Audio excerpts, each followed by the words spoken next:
Vamos abrir nossas Bíblias, amados irmãos, no Evangelho segundo Mateus, capítulo 20. Evangelho de Mateus, capítulo 20, versículo 20.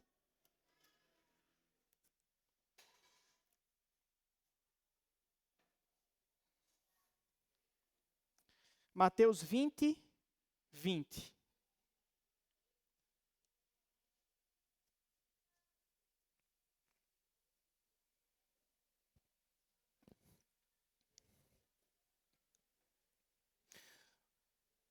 Enquanto isso, os papais aí estão recebendo dos nossos professores Veto e Anderson o material para que seus filhos sejam orientados durante o sermão a participar, é claro, do jeito deles, como eles puderem e com a sua orientação também.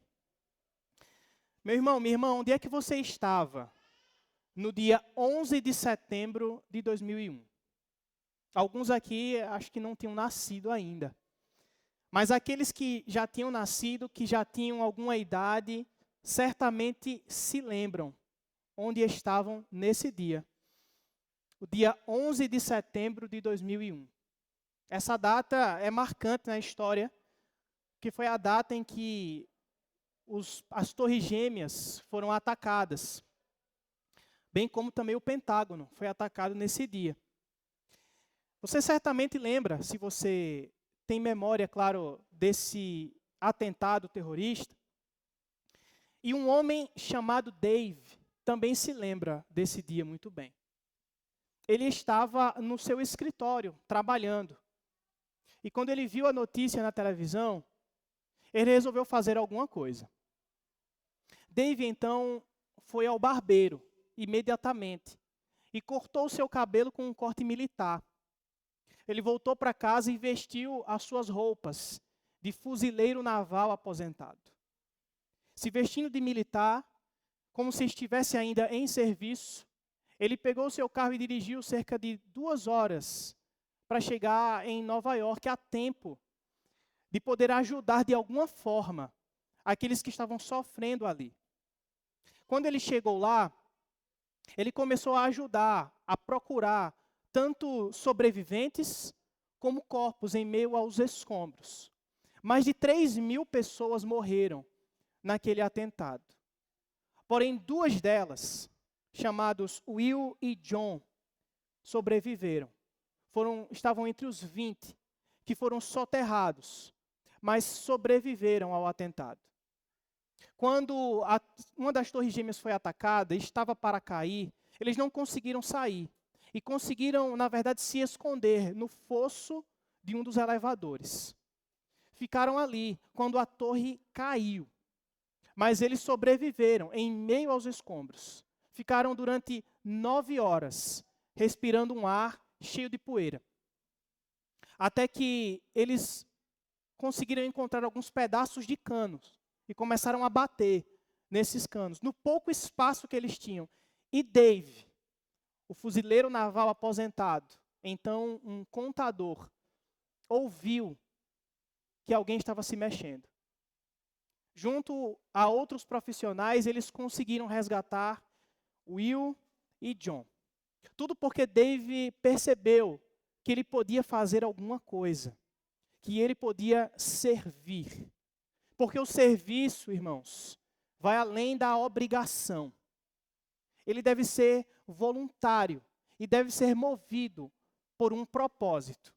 E toda igreja saudável precisa compreender o que é que nos leva a servir a Deus.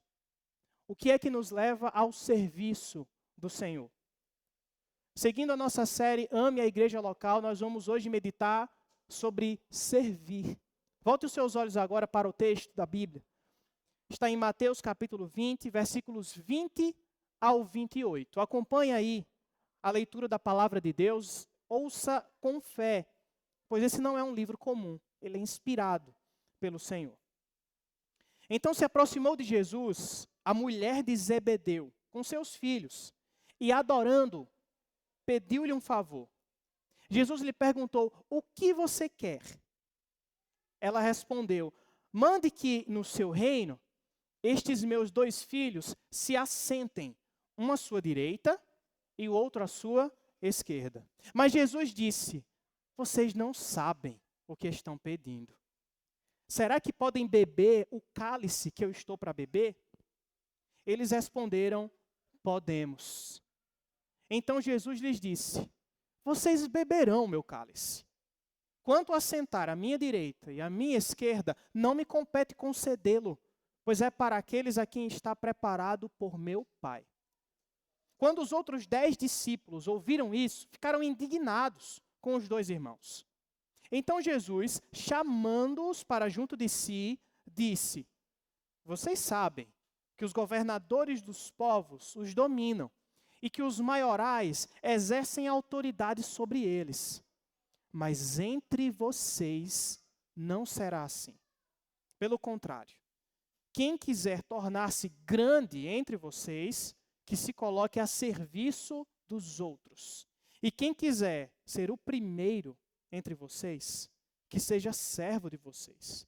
Tal como o Filho do Homem, que não veio para ser servido, mas para servir e dar a sua vida em resgate por muitos. Feche seus olhos, vamos orar. Pai, nós estamos diante da Tua palavra mais uma vez. E queremos, ó Deus, assim como em todos os momentos deste culto, Te adorar. Queremos Te adorar ouvindo a Tua voz, a Tua palavra sendo exposta. Então nos ajuda, ó Deus. Nos ajuda a nos livrar das distrações. Nos ajuda, ó Deus, a voltar os nossos corações com reverência para ouvir a Tua voz. Porque isso é o que nós mais precisamos. Nós precisamos de Ti desesperadamente, ó Deus. Nossas almas precisam do Teu poder. Nosso entendimento precisa da Tua direção. Molda os nossos corações segundo a Tua palavra, ó Deus. Nos ajuda a compreender e nos ajuda a sermos úteis nas Tuas mãos para a glória do Teu nome, para a alegria do Teu povo. Em nome de Jesus. Amém. Irmãos, Jesus estava reunido com seus discípulos e parentes deles. E uma dessas parentes era Salomé, aquela que é chamada aqui de mulher de Zebedeu. Ela é a mãe de Tiago e de João. E como nós vemos em outros textos em que ela é mencionada, a exemplo de Marcos 15:40, e de João 19:25, Salomé, a mulher de Zebedeu, é irmã de Maria, ou seja, ela é tia de Jesus. Os primos de Jesus, Tiago e João, têm a mãe como uma interlocutora aqui, mas é com os 3 que Jesus fala primeiro. Jesus então se dirige a Salomé, João e a Tiago. E uma vez que os outros discípulos, os outros 10, ouvem a conversa, Jesus também se volta a eles e explica algo que é indispensável, a essência do Evangelho. E a essência do Evangelho é que Cristo veio para servir, não para ser servido. É isso que ele explica aos seus discípulos e é o que nós vamos entender a partir desse texto hoje. Nós vamos entender que nós servimos porque Cristo nos serviu. Nós servimos porque Cristo nos serviu. E nós vamos entender isso, irmãos, em 2 partes. Na primeira, nós vamos entender que Cristo é a motivação do nosso serviço. E na segunda parte, nós vamos entender que Cristo é o fundamento do nosso serviço. Tendo isso claro, então, irmãos, vamos meditar nessa primeira parte que está nos versículos 20 ao 23. Cristo é a motivação do nosso serviço. Volte-se novamente para o texto. E rememore aqui esses versículos comigo. Então se aproximou de Jesus a mulher de Zebedeu com seus filhos e adorando, pediu-lhe um favor. Jesus lhe perguntou: o que você quer? Ela respondeu: mande que no seu reino estes meus 2 filhos se assentem, um à sua direita e o outro à sua esquerda. Mas Jesus disse: vocês não sabem o que estão pedindo. Será que podem beber o cálice que eu estou para beber? Eles responderam: podemos. Então Jesus lhes disse: vocês beberão meu cálice.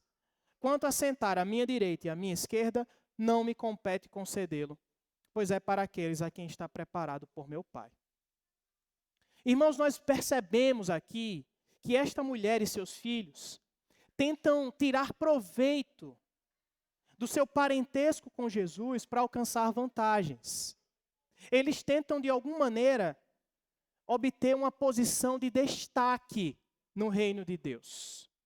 Eles não querem ficar junto com os outros discípulos. Eles querem ter proeminência. Ao dizerem no seu reino, eles demonstram, irmãos, que ainda não compreenderam a mensagem de Cristo acerca do seu reinado, do que significa o seu reino. Ainda que eles visualizem um reino espiritual no porvir, eles ainda estão pensando nesse reino em termos mundanos, como se fosse uma oportunidade para que eles possam alcançar alguma posição de destaque, alguma proeminência. Em Marcos capítulo 1, versículo 20, nós lemos que Zebedeu tinha empregados. O que significa que na pirâmide social daquela época, Tiago e João estavam um pouco acima dos outros discípulos. Porque famílias pobres até tinham até um criado. Mas como eles tinham mais de um criado, é muito provável sim que eles estivessem em uma posição social um pouco, ligeiramente mais próspera do que os outros discípulos. Portanto, irmãos, Tiago e João veem em Jesus uma oportunidade de ascender socialmente, de subir de patamar, de alcançar mais destaque, de melhorar de vida, de subir de classe social no reino vindouro. É como ser o braço direito e o braço esquerdo do imperador e ter poder e riqueza garantidos. É isso que os motiva a se aproximar de Cristo. É isso que faz com que eles se voltem a Cristo. No verso 20, inclusive, nós lemos que essa mulher adorou a Jesus. Porque, de fato, ela e todos ali o respeitavam e o reconheciam como mestre, como o Messias, o enviado de Deus. Mas também querem tirar proveito de estar com Ele.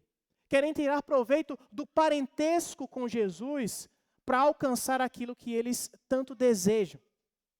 E a resposta de Jesus a esse pedido, para que no reino vindouro um sente à direita e o outro sente à esquerda, está no verso 22. Ele diz: vocês não sabem o que vocês estão pedindo. O Senhor demonstra a ignorância do pedido desses discípulos e dessa mãe. Ele é tão nonsense, tão sem noção, tão absurdo, que o Senhor faz uma pergunta. Ele devolve com uma pergunta: será que vocês podem beber o cálice que eu estou para beber? Que cálice é esse? Na Escritura, irmãos, essa expressão simboliza o destino que a providência de Deus causará a alguém. Pode ser bênção, mas também pode ser desastre. Pode ser glória, mas também pode ser morte. E neste caso, o cálice que Jesus está para beber é o cálice da ira de Deus.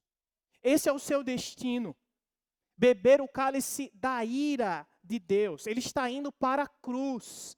E ele já disse isso nos versos imediatamente anteriores aos que nós estamos meditando agora, os versos 17 a 19, ele prediz a sua morte e a sua ressurreição. Já é a terceira vez que ele faz isso no Evangelho de Mateus, e ainda haverá uma quarta.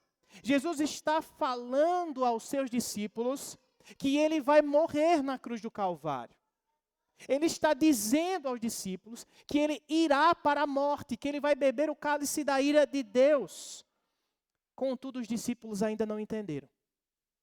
Ainda não entenderam o que é que está para acontecer. E eles comprovam que não entenderam. Porque a resposta deles é: sim, nós podemos. Nós podemos beber esse cálice. Essa é uma resposta de quem ainda não sabe, de quem não faz ideia do que está por vir, de quem não entendeu o que Jesus está dizendo. Mas Jesus não apenas sabe o que vai acontecer com ele, ele também sabe o que vai acontecer com seus discípulos. Porque quando eles dizem nós podemos, Jesus lhes dá uma tréplica. Sim, vocês vão beber o cálice. É isso que está no verso 23. Vocês realmente beberão o meu cálice. Quanto a sentar à minha direita e à minha esquerda, não me compete concedê-lo, pois é para aqueles a quem está preparado por meu Pai. Jesus diz, vocês não sabem, mas eu sei, vocês vão sofrer. Porque Tiago e João vão sofrer e muito por causa do Evangelho de Cristo. Tiago é o primeiro dos discípulos que é martirizado, que é morto porque era um discípulo de Cristo. E João, como nós bem sabemos, vai ser preso e ficar isolado na ilha de Patmos, onde ele receberá uma revelação. Portanto, irmãos, esses dois realmente vão beber do cálice, mas eles não sabem o que Jesus sabe. Eles não sabem o que está por vir para eles, mas eles realmente vão sofrer como Cristo sofreu. Mas Jesus sabe também que não perderá nenhum daqueles que o Pai lhe deu. Ele sabe também que todos que vierem após ele terão de tomar a sua cruz e segui-lo. Ele sabe que isso vai acontecer, que eles vão beber do cálice. Mas quanto aos lugares onde eles vão se assentar, quanto à recompensa que eles vão receber depois, isso não compete a eles, isso compete ao Pai. Porque é o Pai quem os recompensará. É o Pai quem lhes dará o galardão. Mas a mim, Cristo diz, compete beber do cálice. A mim compete ir à cruz que me está reservada. E vocês também. Vocês também devem tomar as suas cruzes. Vocês também virão após mim. Irmãos, assim como Tiago e João, muitos se aproximam de Cristo para servir, para se envolver com a igreja, mas com motivações erradas. Pode ser por compaixão. Ver pessoas sofrendo, muitas vezes compunge o nosso coração, nos leva a sofrer junto e a compartilhar daquela dor e a buscar ajudar de alguma forma.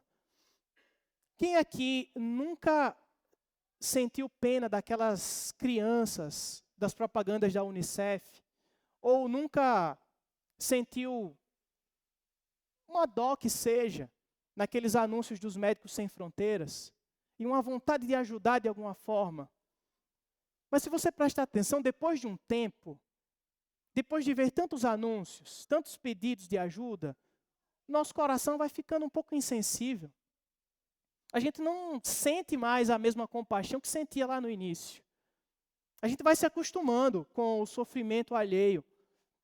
Porque a compaixão ainda não é suficiente. Nós precisamos de uma motivação maior. Não são as emoções daquele momento que vão simplesmente nos levar a viver uma vida de serviço. Não é porque simplesmente nós vimos algo precisando, as pessoas precisando de alguma coisa, ajudamos e depois vamos continuar ali. Na verdade, nós vamos nos acostumando com o sofrimento dos outros por causa da nossa pecaminosidade. Nós somos pecadores. E a nossa tendência é ficarmos insensíveis. Outros se aproximam para servir com sentimento de culpa. E por culpa, movidos pela culpa. A culpa de, eu levo uma vida tão egoísta, eu acho que tal dia eu vou ajudar. Eu levo uma vida tão egoísta, eu acho que eu posso doar alguma coisa, contribuir com algum valor. Eu levo uma vida tão focada em mim mesmo. É como se fosse uma tentativa de compensar o nosso egoísmo, compensar o nosso pecado com algumas doses de misericórdia. Se sentindo culpados. E, infelizmente, a culpa domina algumas de nossas iniciativas. Infelizmente, muitos homens buscam se redimir de algo errado que fizeram no passado através de sucesso financeiro. Alguns homens buscam, de repente, até pensando em compensar o erro causado em sua família, trazer mais conforto para a sua casa, movidos pela culpa. Mas a culpa, irmãos, é o oposto da motivação correta, porque aliviar a culpa, se sentir menos culpado, é algo que tem muito mais a ver com aquele que está servindo do que com quem é servido. O alvo de aliviar a culpa sou eu mesmo. Eu estou tentando fazer bem, na verdade, a mim mesmo. Tem mais a ver com quem serve. E muitos agem assim para com Deus. Eu sou um pecador, logo eu preciso fazer coisas para Deus. Eu sou um pecador, eu tenho culpa, eu pequei contra Deus, logo o que eu tenho que fazer? Servir mais. Porque eu falho contra o meu Deus. Então eu tenho que compensar os meus pecados com alguns acertos, para pelo menos tentar equilibrar a balança, e ela não pender tanto para a culpa, não pender tanto para os meus pecados. Uma outra motivação é a obrigação. Agir por agir, apenas por ser um dever, e não por amar o que se está fazendo. Tipo o atendente de telemarketing. Você acha que o atendente de telemarketing, ele gosta de atender você bem? Ele não conhece você. Ele te atende bem por causa do trabalho dele, é a obrigação dele. E você está lá com raiva, mas cobraram aqui no meu cartão R$ 150, eu não comprei nada, como é que pode uma coisa dessa? E ele está como? Suave, tranquilo, te tratando bem. Calma, senhor, nós vamos resolver, agora me dê o seu número aqui do CPF. Tá? Eles estão sempre falando bem, mas aquilo ali dura 8 horas corridas, ou 6 horas, a depender do turno de trabalho. Quando ele sai do trabalho, ele não quer falar com você, não. Porque aquilo é uma obrigação. É o trabalho e nada mais. E a obrigação, irmãos, cai por terra diante do Evangelho. Porque o serviço cristão não é vazio de sentido. Ele não é uma tarefa apenas por ser uma tarefa. Ele não busca algo em troca. Nós não servimos para alcançar algo em troca do nosso serviço. Nós não o fazemos por obrigação, nem por culpa e nem por causa das nossas próprias emoções, irmãos. É a compaixão de Cristo que é o combustível para o serviço. Porque Cristo ama as pessoas. Porque Cristo se preocupa intensamente com as pessoas. Então nós vamos e cuidamos delas. Porque Cristo ama as pessoas. Nós nos voltamos a servi-las. Porque Cristo se importa com os nossos irmãos. Nós nos voltamos a eles. Nós servimos a eles. A culpa nunca será a motivação certa, porque quem serve por culpa, serve a si mesmo. Só que quem está em Cristo já não é mais culpado. Por causa do Evangelho, nós entendemos que Cristo já tomou a nossa culpa sobre si. E não precisamos mais servi-lo por culpa, por ressentimento. A obrigação é outra motivação, irmãos, que cai por terra diante do Evangelho. Simplesmente porque Cristo não precisa de nós. Cristo não precisa do nosso serviço. Ele já é autossuficiente. Ele não precisa que nós contribuamos com qualquer coisa. Ele já tem tudo. Ele já é tudo. O que Ele quer é o nosso coração. E é um coração que precisa se dobrar ao fato de que nós não servimos para pagar uma dívida. Nós servimos por amor. Nós servimos porque o amamos. Nós servimos por causa de uma vida consagrada a Ele. Amém, irmãos? O que Ele quer de nós não é o pensamento de que fazer tal coisa é errado, então eu não vou fazer, porque isso aqui é errado. O que Ele quer é transformar o nosso coração. O que Ele quer é que nós façamos o que é certo por amor a Ele. O que Ele quer é que nós andemos em verdade.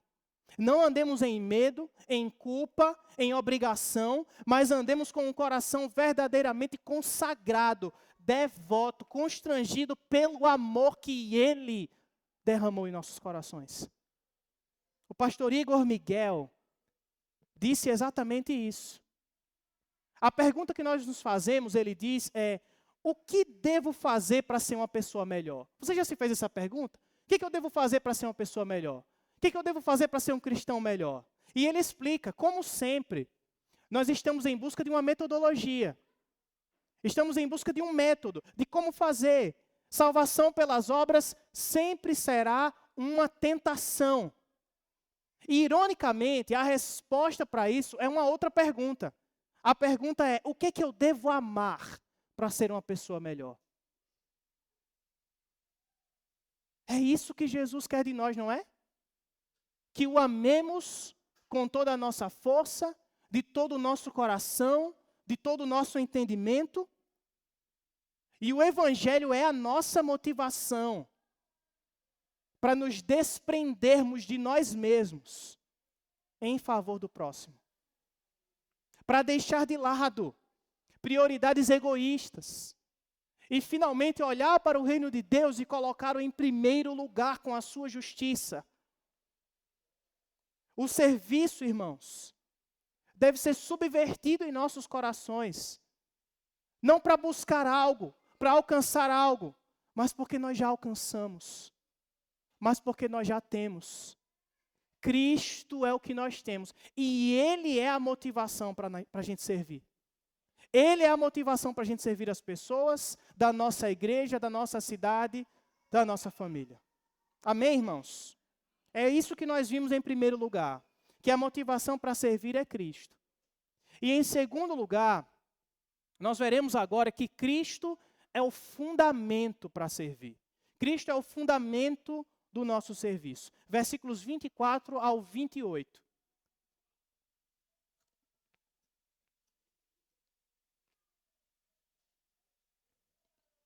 Quando os outros 10 discípulos ouviram isso, ficaram indignados com os dois irmãos. Então Jesus, chamando-os para junto de si, disse: vocês sabem que os governadores dos povos os dominam, e que os maiorais exercem autoridade sobre eles.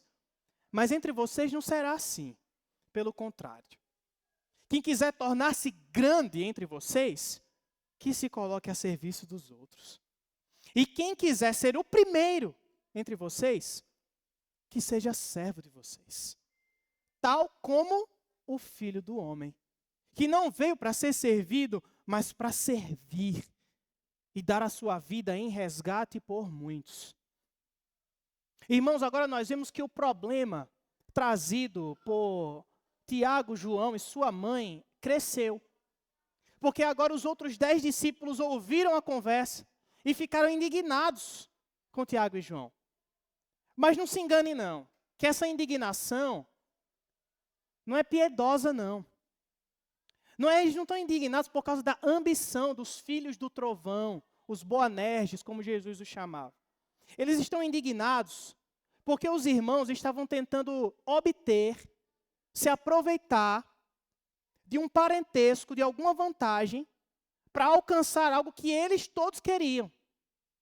Todos os discípulos queriam ter a vantagem. Todos os discípulos queriam ter um parentesco com aquele que será o rei de todas as coisas.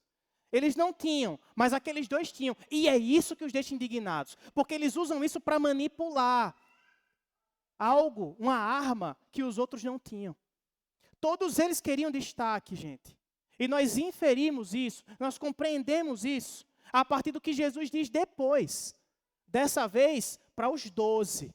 Ele fala com todos. E ele lhes faz uma explicação da essência do Evangelho.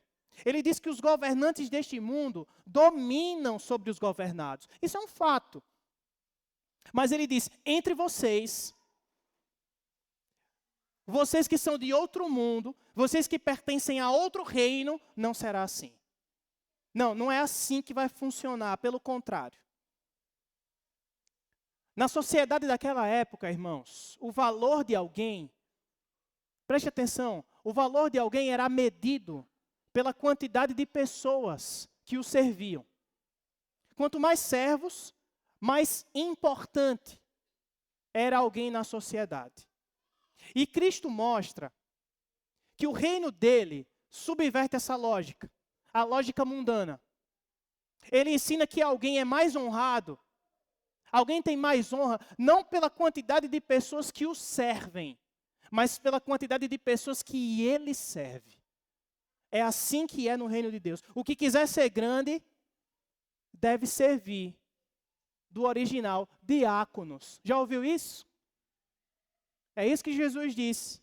Era o trabalhador livre, o diáconos. Era aquele que recebia um salário por dia de trabalho. E aquele que quiser ser o primeiro, ele diz, também deve servir. Só que ele usa outra palavra. Ele diz o doulos. Doulos é escravo.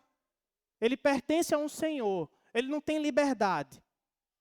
O diáconos e o doulos eram exatamente as duas menores posições da sociedade daquela época. O trabalhador livre, que seria pobre provavelmente por toda a vida, pois ele recebia apenas 1 denário por dia de trabalho, que era o suficiente para comprar a comida daquele dia, para a sua família. E talvez sobrasse alguma coisinha para o outro dia. Já o escravo não tinha liberdade. O escravo não tinha escolha. Eles recebiam menos do que isso. Mas se eles economizassem bastante, por vários anos, eles poderiam até comprar a própria liberdade. E o preço pago pela liberdade de um escravo se chamava resgate. Resgatar um escravo ou resgatar um prisioneiro de guerra era pagar em dinheiro um valor por ele. Um valor por essa liberdade. E o que é que Jesus disse que ele fez? O Filho do Homem veio fazer exatamente isso. Não veio para ser servido, veio para servir e servir com sua própria vida. É a sua vida o preço pelo resgate de muitos. Porque, de fato, irmãos, todas as sociedades são realmente organizadas em classes socioeconômicas. Mas, diante do Senhor, o que há é igualdade. Todos são iguais diante dele, mas puxe essa régua para baixo. Todos são doulos, todos são escravos, mas escravos do pecado. Todos têm como seu senhor o pecado. Todos foram encerrados debaixo do pecado. Todos perderam a sua liberdade. Toda a humanidade é escrava, e é escrava do pecado. Mas tem uma diferença em relação aos escravos daquela sociedade. Aqueles até poderiam trabalhar vários anos, juntar dinheiro, comprar sua liberdade, pagar ao seu senhor e então ficarem livres. Mas os escravos do pecado não. Os escravos do pecado não podem comprar a própria liberdade. Por mais que trabalhem, eles jamais serão libertos. Porque o preço do resgate é muito alto. O preço do resgate de um escravo do pecado é a vida de um homem sem pecado. Somente um homem sem pecado, que morra pelos pecadores, pode comprar a liberdade para eles. E esta, irmãos, é a grande notícia que Jesus dá a seus discípulos e a cada um de nós hoje aqui. Essa é a grande notícia do Evangelho. Ele é o homem sem pecado. Ele é o homem que deu a vida para resgatar os escravos do pecado. Ele é o filho do homem prometido. Ele vem para reinar, é verdade, mas antes ele veio para servir. Ele veio para fazer o que ninguém podia fazer. Pagar o preço do resgate pela minha vida e pela sua vida. Para libertar você e eu do pecado. E ele o fez. Por isso entenda, meu irmão, o Evangelho não é uma lição de moral. O Evangelho não é o ensino de que serão salvos os que merecem a salvação. O evangelho não é o ensino de que alcançarão a salvação os que fizeram por merecer, os que trabalharam, os que dão um dízimo maior, os que têm uma família perfeita. Não é isso que é o evangelho, não. A essência do evangelho é Cristo dizendo, eu dou a minha vida por vocês. A essência do evangelho é, eu pago o preço para libertar vocês. Vocês não pagam, eu pago. Eu compro a vida de vocês para o meu reino. Eu coloco vocês na minha casa. Eu liberto vocês do pecado. E eu liberto com o meu sangue. Eu liberto com minha vida. Eu liberto com a minha misericórdia. Cristo o fez. Cristo comprou a liberdade dos pecadores. Mas agora o que é que você faz com essa informação? Você que não creu em Cristo ainda, você vai continuar vivendo como se não houvesse um Salvador? Como se não houvesse salvação? Ou como se você não precisasse da salvação? Ou você finalmente vai render a tua vida a Ele? Ou você finalmente vai confiar nele? E se você tem salvação em Cristo, se você já confia em Jesus, se você já foi resgatado, se você já tem a carta de alforria do reino de Deus, a libertação, essa salvação, esse evangelho é o fundamento para você servir sua família, para você servir sua igreja, seu trabalho, seus amigos. Aplicando isso, irmãos, a alguns aspectos da vida, o pastor Matt Chandler fala sobre o casamento. Ele diz o seguinte, muitas pessoas se perguntam por que que o primeiro ano de casamento frequentemente é catastrófico. É verdade? Quem está no primeiro ano de casamento aqui? Eu estou vendo um casal ali no primeiro ano de casamento. É verdade que é catastrófico? É difícil mesmo? Ele diz que o motivo é que talvez os noivos e recém-casados tenham pensado, é que eu estava muito bem quando eu morava sozinho. Por que que tudo mudou agora? Por que que eu tenho que me adaptar agora? Por que que tudo está diferente? E na verdade, o pastor Matt diz, você não estava indo tão bem antes. Não estava tudo bem. É que você não tinha o luxo de ter alguém apontando suas falhas. De ter alguém que via os seus defeitos. Você estava sozinho e estava tudo aparentemente bem. Agora tem alguém que vê você pecando, vê você falhando. Essa é a diferença. E no lar, nas nossas casas, maior é quem serve. Maior é quem serve. Maridos e mulheres possuem diferentes papéis, é verdade, mas cada um precisa servir ao outro, para que ambos executem seus papéis piedosamente. E sim, o homem também pode lavar a louça, para a mulher poder lavar o cabelo, não é? E a mulher também pode tirar o lixo às vezes e comprar o pão também, né?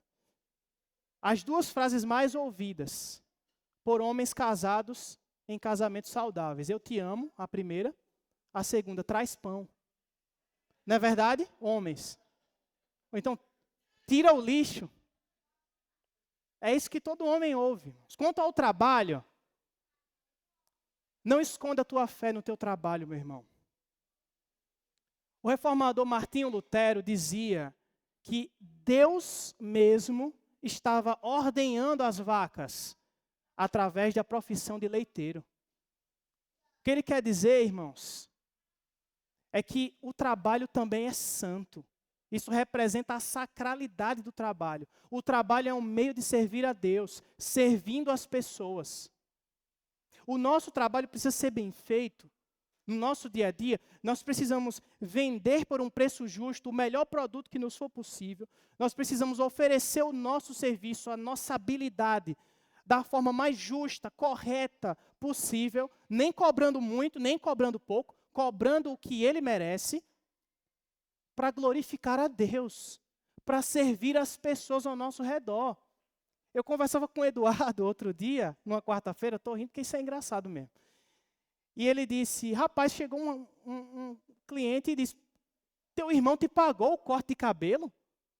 Ele disse, ué, eu cortei o cabelo dele, eu fiz o meu trabalho e ele me pagou. Só porque ele é meu irmão, eu tenho que cortar de graça? E sim, é isso mesmo. O trabalho exige pagamento. Porque o trabalho foi bem feito. O trabalho foi entregue. É assim que funciona. Nós não contratamos pessoas para servirem à igreja para servir de graça só porque é uma igreja. A gente tem que honrar as pessoas que nos servem, as pessoas que trabalham. Contudo, qualquer pessoa pode ofertar o seu trabalho à igreja à medida que ela sentisse útil para isso, à vontade para isso. Isso é o reino de Deus, irmãos. É assim que nós agimos para a glória de Deus, em serviço com o nosso trabalho, com nossas habilidades. E por fim, aplicando à igreja, meu irmão, minha irmã, o Espírito Santo distribuiu dons ao seu povo. E nós não temos o direito de não usar. Dons, habilidades, são concedidas ao povo de Deus para serem usadas entre o povo de Deus. Não para benefício próprio. Quando o apóstolo Paulo escreve aos Coríntios, é exatamente isso que ele quer corrigir naquela igreja. Existe uma abundância de dons e um erro de fundamento no uso dos dons. Então ele escreve 1 Coríntios 12, explica sobre os dons, chega até 1 Coríntios 14, quando ele fala especificamente de profecia e línguas, mas então no 13 ele fala sobre o amor. E ele não está falando sobre o casamento, ele está falando sobre o fundamento dos dons, o fundamento do serviço. Os dons devem ser usados, mas o amor deve ser maior. E é disso que nós estamos falando aqui. Nós devemos usar os nossos dons entre o povo de Deus. Você pregador, você discipulador, você que aprendeu da Escritura, você pode ensinar outros a aprenderem dela. Não coloque o seu dom na geladeira, não os esconda. Pois Deus quer usar você. E não sou eu que estou dizendo, é o próprio Deus que diz em sua palavra.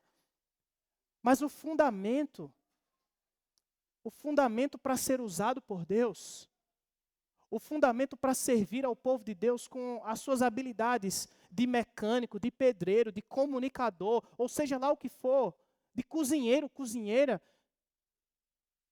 é o amor que o Senhor derramou em nossos corações, ao morrer por nós, pagando o preço do resgate, nos colocando no meio de um povo que nós não merecíamos pertencer. Porque, meu irmão, se fosse por nós mesmos, nós não teríamos entrado por aquelas portas nunca em nossas vidas. Se o Senhor não tivesse nos escolhido, posto os nossos nomes em seu coração antes da fundação do mundo, e então executado a nossa salvação, para nos trazer aqui hoje, nós não estaríamos aqui. Com isso eu concluo. Por causa do Evangelho de Cristo nós servimos. Porque, sobretudo, irmãos, o Senhor de toda a glória nos serviu primeiro. E Ele nos serviu não com dinheiro do seu bolso.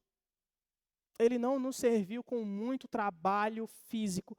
Ele nos serviu com sua morte e com sua ressurreição. Ele nos serviu pagando o preço pela nossa libertação. A nossa carta de alforria foi escrita, assinada e entregue em nossas mãos. Não somos mais escravos do pecado. Nós somos livres. E livres para servi-lo com amor, com devoção, com zelo, com paixão. Não porque nós vamos alcançar alguma coisa, mas porque nós já alcançamos. Feche seus olhos nesse momento e reflita, enquanto nos preparamos para celebrar a ceia do Senhor.